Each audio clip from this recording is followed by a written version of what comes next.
Hi, welcome back, beautiful, beloved souls. My name is Jem, and I'm a psychic medium, and I'm also an author. And this video is Luck, Lotto, and the price of a shortcut when hope turns into hunger. Now, before we get in the commentary into it proper, I want to let you know that I am coming back to the channel. I'm just doing it slowly. For those of you who are subscribed, I am so grateful. And you know, I've uploaded thousands of videos and I've suffered a little bit of burnout, and I've also suffered recently a loss. My youngest son's father passed away around Christmas. So I'm just coming back slowly. So let's get on to this commentary because I think it's needed. We've all heard it said that someone has to win, so it might as well be me. And that sentence alone has sold more lottery tickets, raffles, scratchies, horses, and pokier spins that any billboard could ever do. Because on the surface, it sounds reasonable. Someone's got to win, right? Harmless even. A small flutter, a bit of hope wrapped in shiny paper. But underneath that sentence lives something much deeper and sometimes much darker. In this commentary, I want to talk about luck, odds, chance, and the quiet line between hope and harm. And I also want to talk about something people don't often connect to gambling, the soul journey. Because money doesn't exist in isolation, and neither does desperation. Let's look at the mathematics of hope. So let's start with the obvious. The odds. Most people don't actually know the odds. They vaguely feel them. 1 in millions. Very unlikely, but not impossible. And the brain loves that word, possible. But here's the truth, slipped of romance. The lottery is not designed as a miracle machine. It's designed as a voluntary tax on hope. Raffles, they're better odds, but still stacked. Scratchies, bright colours, near misses, dopamine spikes. Pokies, a masterclass in behavioural psychology. Did you know that pokies hit the same place as speed does to the brain? The same centre? So when the pokies have that music, it highlights the same centers in the brain that meth does. So each one of these is engineered to keep the belief alive, just long enough to open your wallet again. And most people can play these things safely. That part matters. A ticket now and then. A raffle for the school. A small punt that you fully expect to lose. That's not the danger.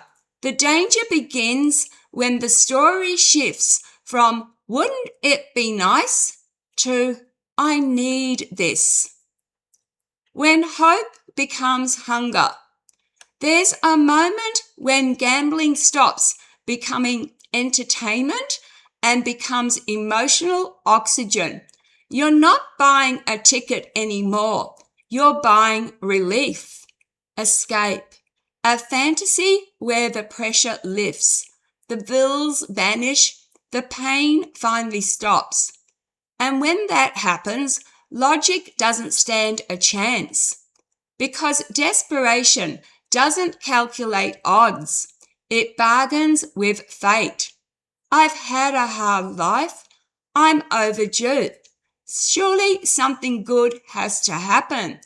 And this is where I want to be very careful and compassionate, because this isn't about stupidity, it's about suffering.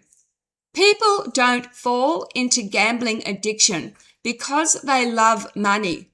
They fall into it because they're exhausted. The soul journey and the idea of shortcuts. Now here's where I gently want to widen the lens. If you believe, as I do, that life is a soul journey, then not everything is random, and not every door is meant to open, even if it looks golden. We live in a culture that worships shortcuts, fast wealth, instant success, manifestation without integration. But what if some lives are not designed for shortcuts?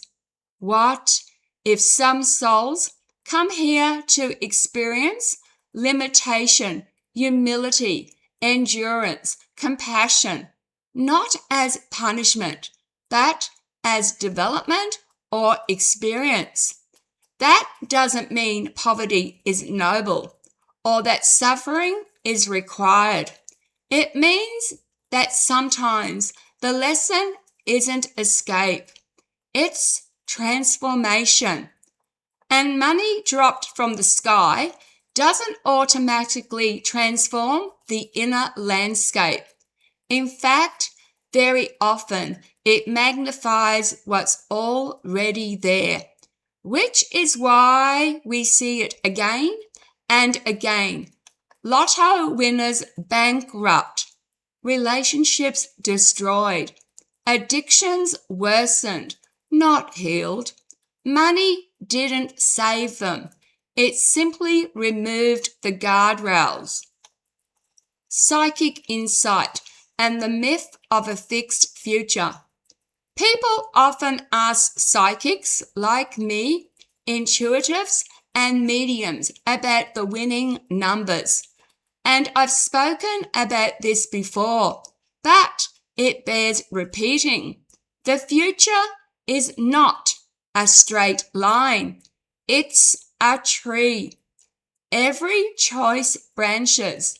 Every decision alters probability.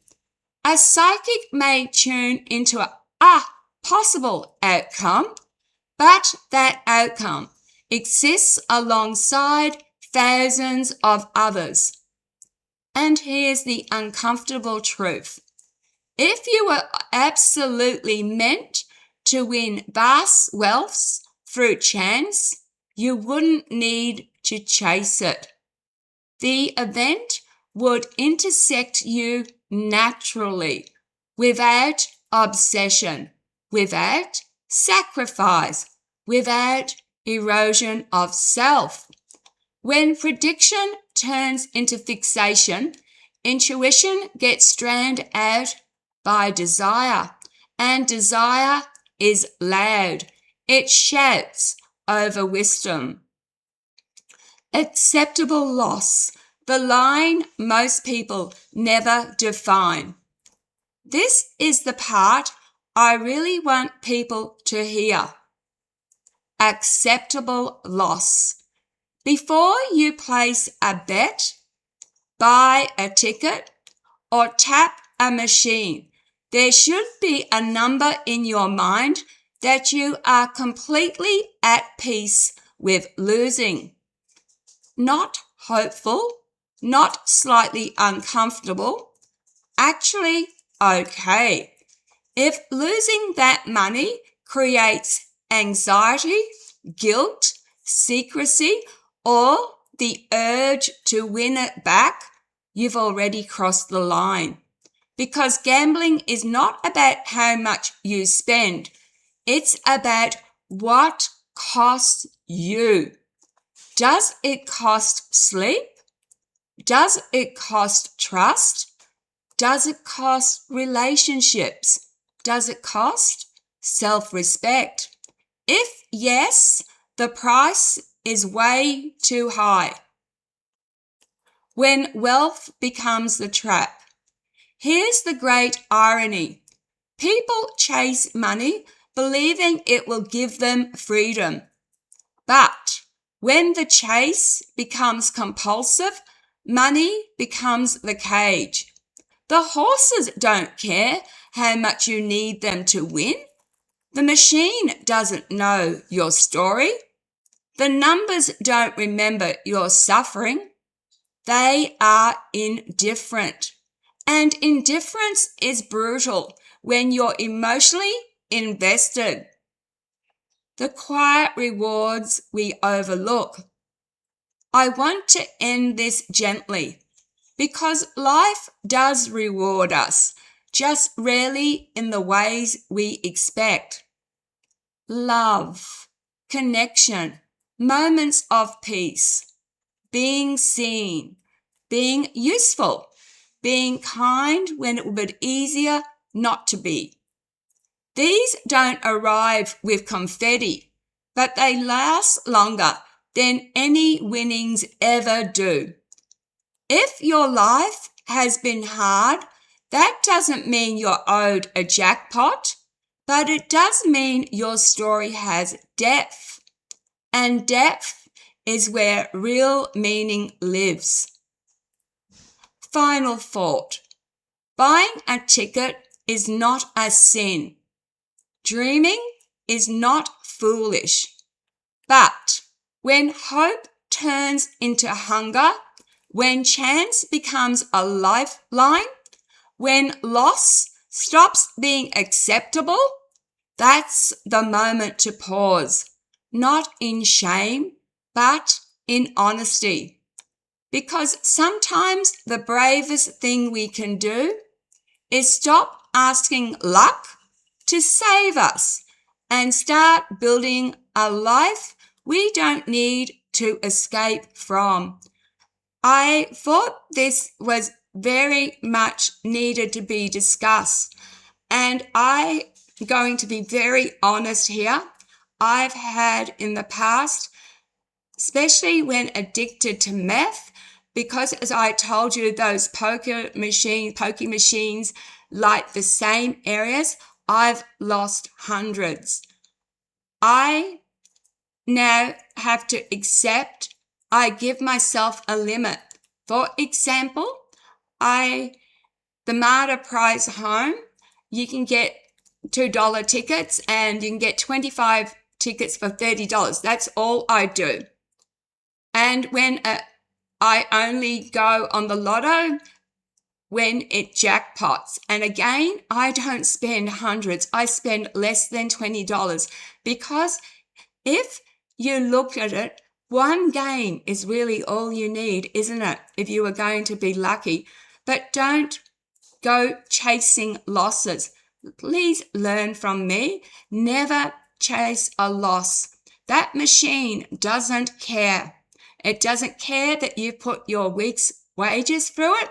It doesn't care that you have starving children. It doesn't care that you've got a mortgage.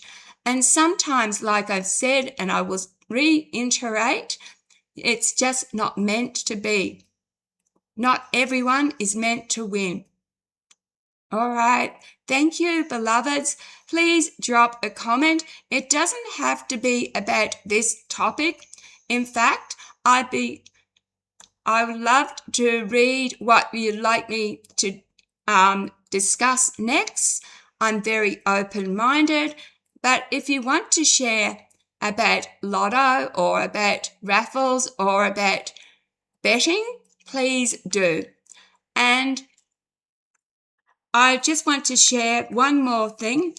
A few months ago, I went down to Brisbane. I saw my son, and we had all day, we played the races, and we played $20 each. And we said we were prepared to lose that $20.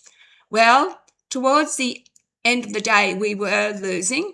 So I went into his bathroom and I picked 2 horses and he picked another one and we put it on for 50 cents.